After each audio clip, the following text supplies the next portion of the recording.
Hi everyone, welcome to Series 2, Episode 5 of the Hidden London Hangouts. My name's Alex Grundon. Nice tan, Alex, back from holiday. And you know that feeling when you come back to work and everyone's done loads of work and you haven't? Well, I've got that feeling tonight.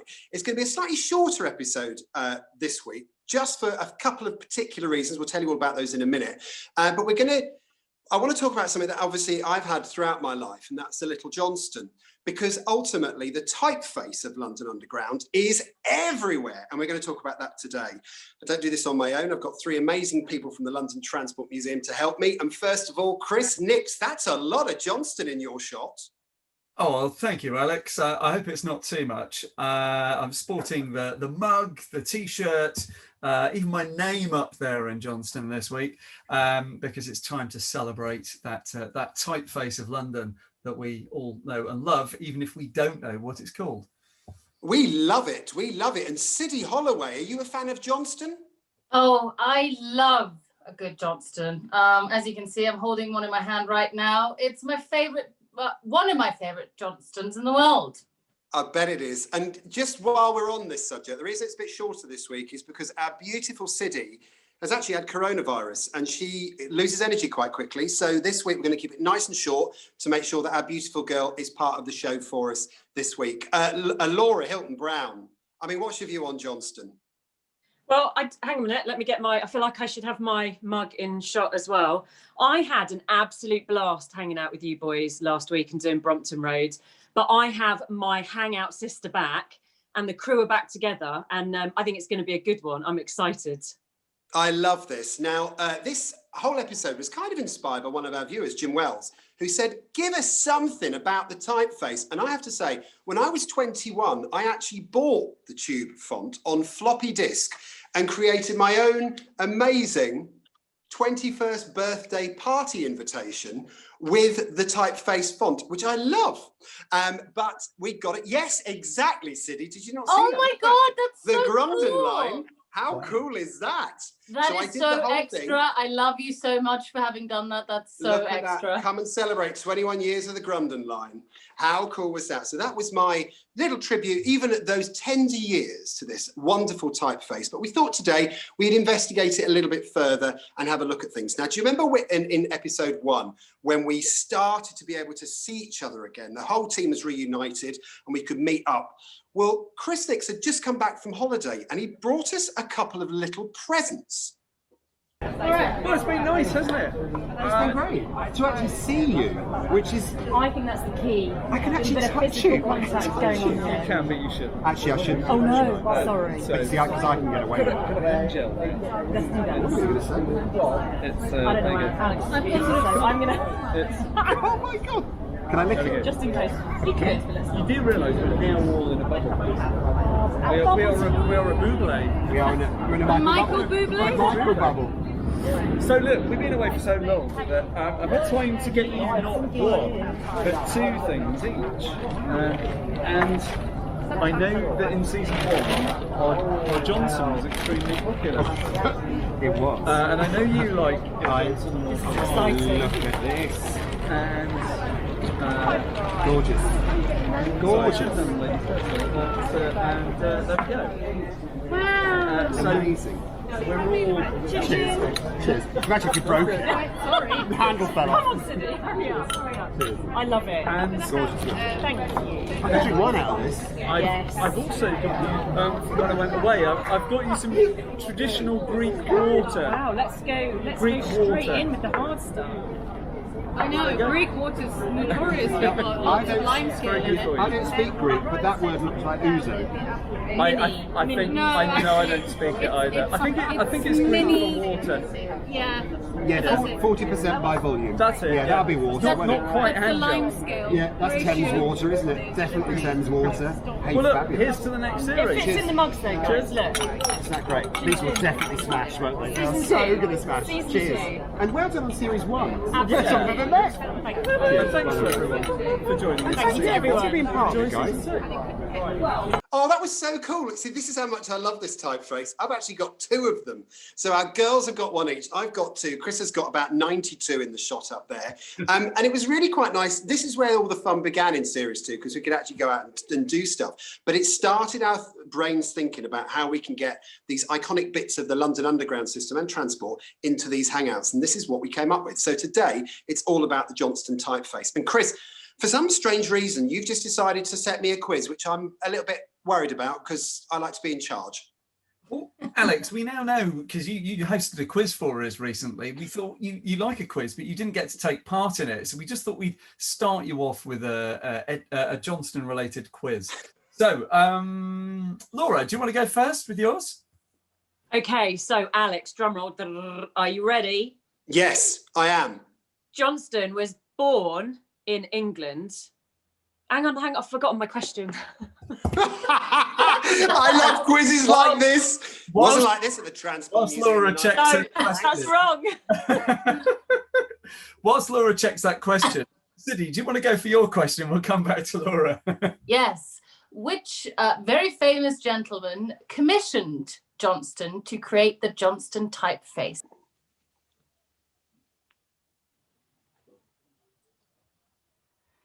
There's a monument to him in a central London Underground station.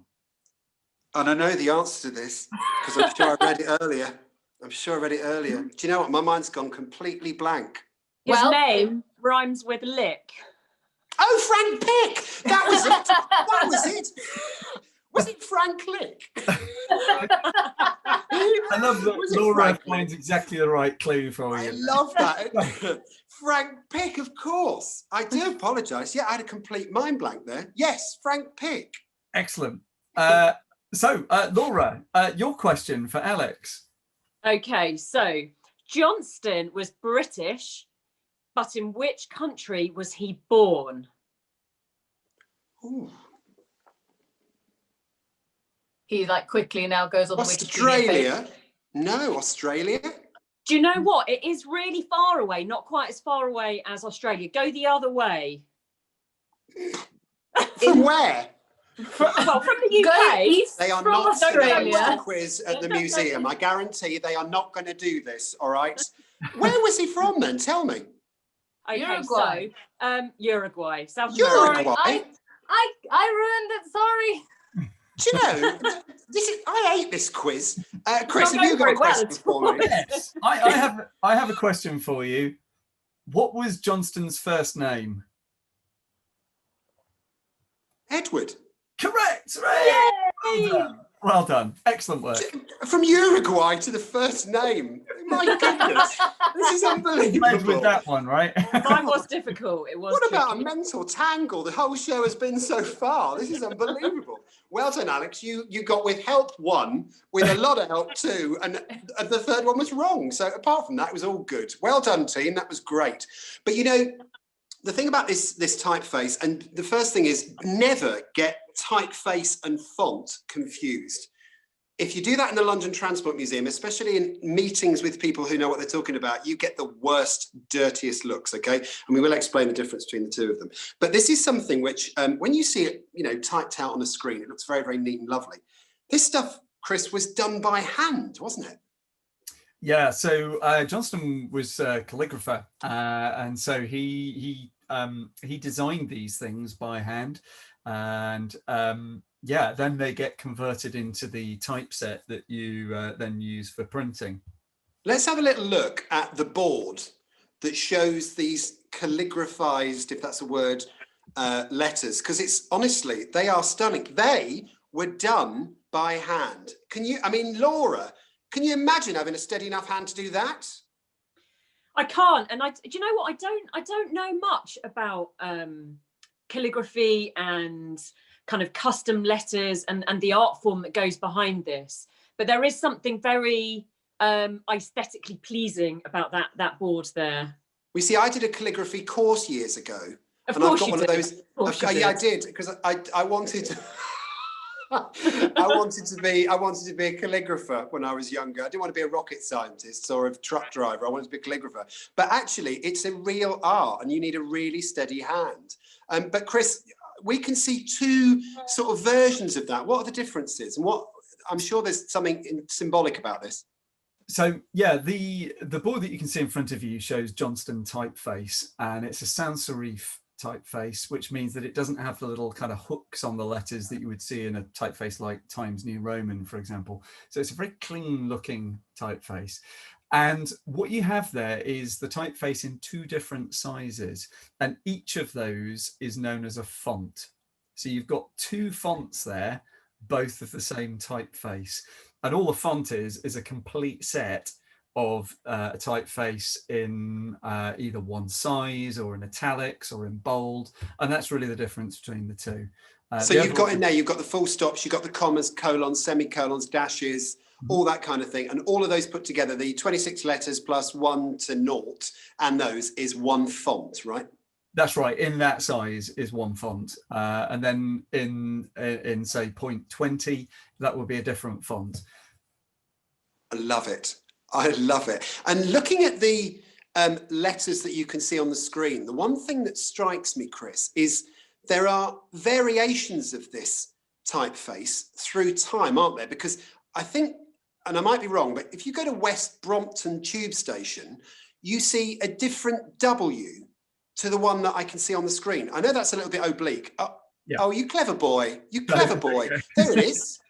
So yeah, you can see that interlaced W there, which was the first iteration that Johnston did. And very early examples of that typeface show that interlaced W there. I love that. And just to say, this is... sorry, Cindy, go for it, darling. Yeah, so, but there's the interlaced W there, but there's also a non-interlaced just in the one below. Yeah, yes. He was experimenting with different variants. This was quite a different typeface to work with. It was quite radical. Some people really didn't like it at the time, and others did. And it took a while to get used to the spacing of the letters that it had, because it doesn't have the serifs. You've got to be extremely accurate with the spacing, otherwise it looks weird and distorted. And so this is just an early stage of that design, which originally came about in 1916. So it's a long time ago. And Laura, just to say, by the way, if you can read all the way down to where it says "with care," you don't need glasses, okay? Well, I used to wear glasses, and I've had my eyes lasered, so I now have superb vision, and I can read all of that perfectly. Just to let you know. Can you do me a favour? I mean, absolutely, I get quite... don't test me on it though. Yeah, I was going to say my eyes get a bit sluggish after ZJ, but I just wonder if you can read that scroll in the bottom right-hand corner. Is that? Could you and your laser eyes, Laura the Explorer? I've shot myself in the foot. No, I can't. You mean like the handwritten bit at the bottom? Yeah, could you? Does it say, I promise to pay the bearer? Actually, it tells you where he was living. So it's surprised you didn't ask me that question. It was on the list. It's Edward Johnston, Ditchling, Sussex. Love Ditchling. Yeah. Just to let you know, though, this is on my iPhone, which is teeny kind of screen. So just, you know, yeah. So I genuinely can't see that. But you've got laser eyes. You can look round corners with your eyes. I'm going to laser you, Alex Grundon, with my eyes. No, I tell you, thank you, Laura the Explorer. Now, Chris, the other thing about this font is obviously over time, it sort of bled from being a typeface to being on the signs as well, didn't it?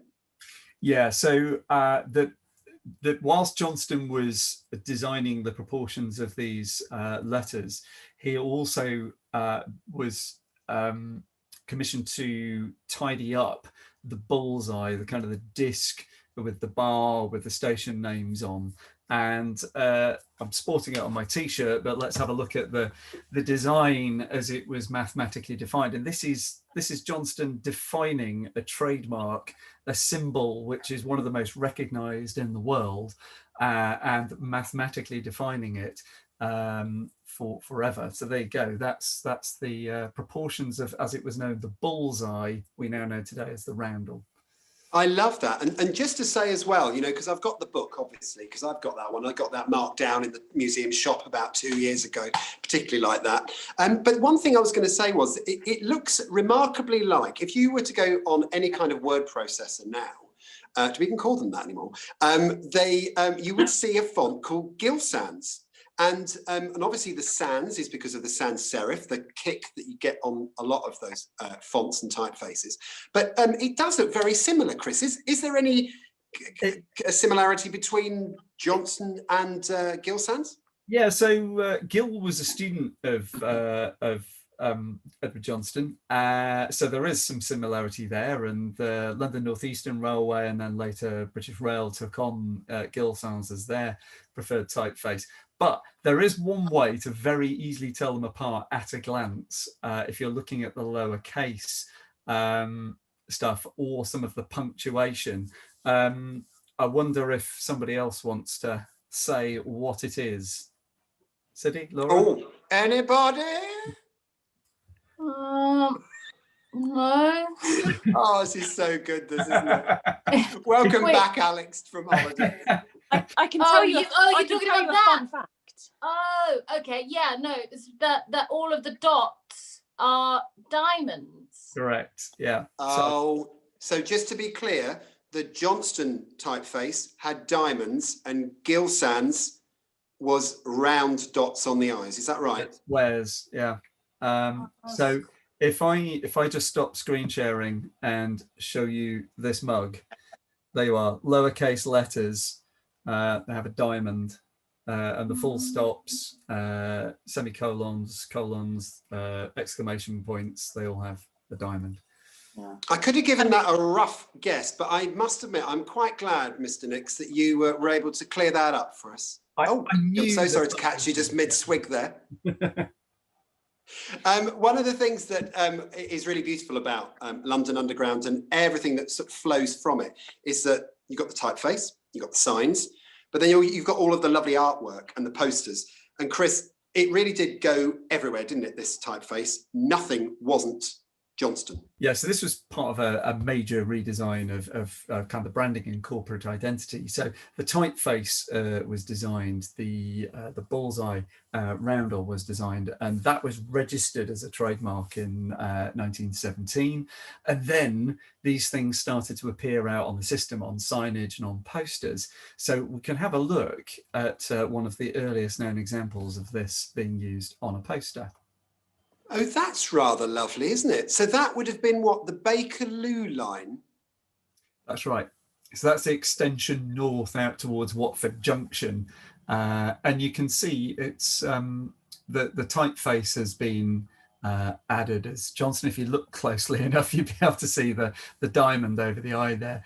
And also the proportions of the underground sign are now properly laid out with the ribbons and the chevrons above the letters there. And I love the fact that the U and the D were bigger than the other letters. It looks so smart, doesn't it? Laura, can I ask a question? You know, when you're sat in the Hidden London Hangouts office that I only ever come into in a peripatetic way, do you ever open your word processor and immediately come up with the Johnston on your screen? I don't think that has ever happened to me, but I shall await the day. That sounds very exciting. It's happened to me many times. What do you type on then if you don't use Johnston? Well, it's part of the TfL corporate brand, so we have to use Johnston for all of our emails and our documents. I mean, I've been with the museum and TfL now for kind of over a decade. So for me, the typeface is very much about that kind of corporate and visual and brand identity. There's been loads of books written on this as well. And they're titled things like London's Handwriting and Underground Design, which gives you a flavour about how people feel about this typeface and kind of how kind of deep it goes. I mean, I think people have referred to it as the language of London. How lovely is that? The language of London. And for me, it's really synonymous with the underground because it's just familiar. It's Mind the Gap. It's on the posters. It's the tube map. So wherever you are, that typeface is with you as well. And I believe, correct me if I'm wrong, that it was used for the wayfinding and all of the signs for the summer 2012 Olympics and Paralympics. So it has a massive kind of international kind of viewing and appeal now as well, which is kind of cool for a typeface, I think. It's everywhere, and it's still, I mean, I love the fact I bought it when I was 21 on a little floppy disk. It was fantastic. That is kind of cool. It was pretty cool, wasn't it? I mean, I was sad even back then. But Siddy, I've got a question for you because we're going to see something now from the Hidden London exhibitions and some of the sites that are part of the Hidden London exhibitions when they run. And I just want you to talk me through, my darling, what we see. Yes. Okay, so what we're looking at here is an emergency exit sign, complete with a Mexican arrow, which has 4 flights. You can't quite see the 4th. It's just hidden underneath that yellow paint.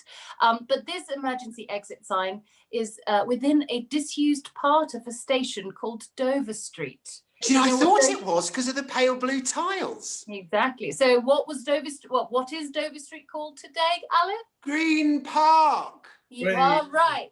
Now, why this is quite interesting and why it's an emergency exit sign, that's because quite a bit of Dover Street was actually converted into a secret bunker for the executive of London Transport during the Second World War, something which we might cover in a future episode, in fact, because it's quite a fascinating story. But what's amazing about that is that it's been done by it's been done really meticulously by whoever kind of drew that on. If you really focus on the gap between the Y and the E, between emergency and exit, you can actually see the pencil marks on the wall. So the draftsperson or whoever sort of drew that on the wall did it very meticulously, and again, all by hand. So that's quite fascinating, I think. And we can do something about the flights on these arrows as well, can't we? Because this is becoming a little thing that's niggling the back of my head. We need to tell people about this at some point. This is one for another hangout. Well, look, this is pretty cool, isn't it? Actually, it's a nice potted description of what's been going on. You now know Edward Johnston was the man who came up with this amazing thing as an order given by Frank Pick, not Frank Lick, and his purpose was to make sure that the tube looked fabulous and corporate and everything else. And in times, the typeface became the signs, became the posters, became everything else. And a lot of it in the old days was done by hand on the walls in ink and paint. I think that is absolutely splendid. Laura, have we tickled your pickle this week? I think my pickle is tickled once again. I do have another question for you, though, because I think when Frank Pick commissioned Edward Johnston to do this, he said he wanted bold simplicity, rooted in tradition, but belonging to the 20th century. So my question is, do you think he did that with this typeface? I do, and I think I love about it as well, the little bits and pieces of the tube that I adore.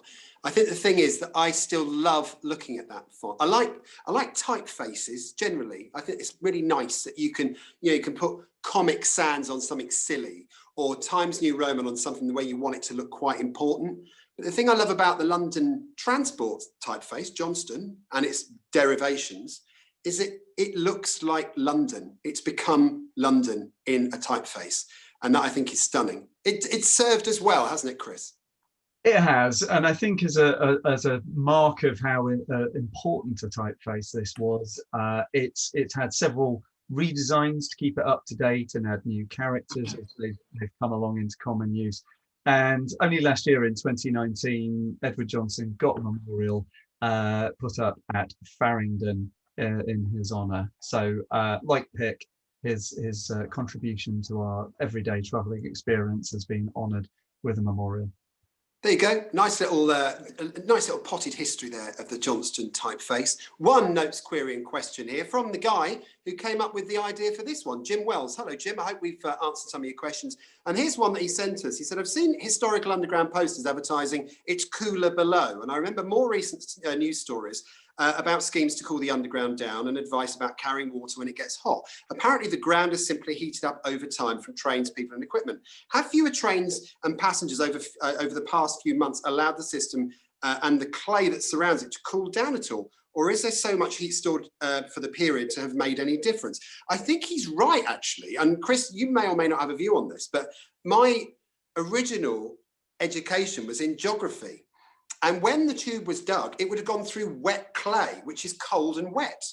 But over time, if you imagine those tunnel rings have heated with the heat of us and the heat of trains, and I suspect they've probably slightly baked the clay to stop them cooling the tube.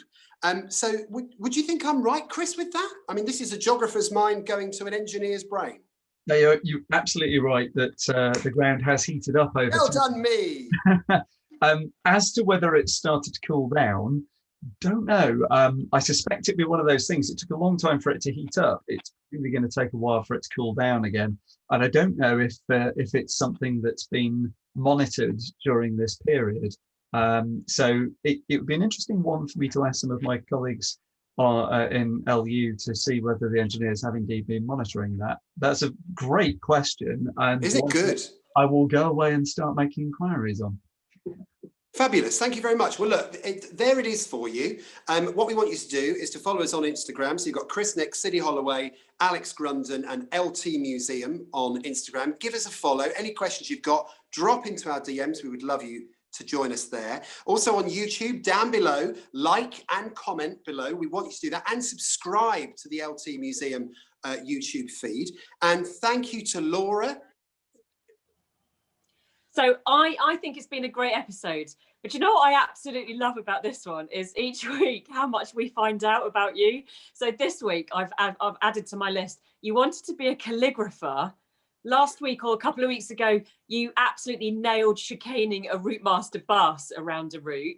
You trained in geography. And what was the other one? There was another one. Oh, and for your 21st birthday, you were using the Johnston font. I mean, typeface. I love it. I genuinely love it.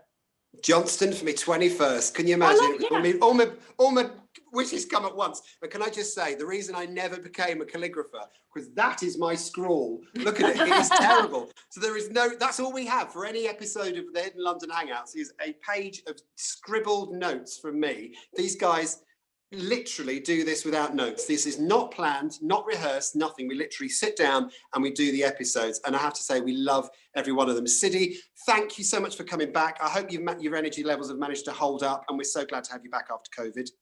Yeah, I'm feeling loads better. And actually just seeing you guys is bringing me loads more energy than just lying around trying to get over this dreadful illness. So it's brought me a lot of happiness and helped the recovery for sure.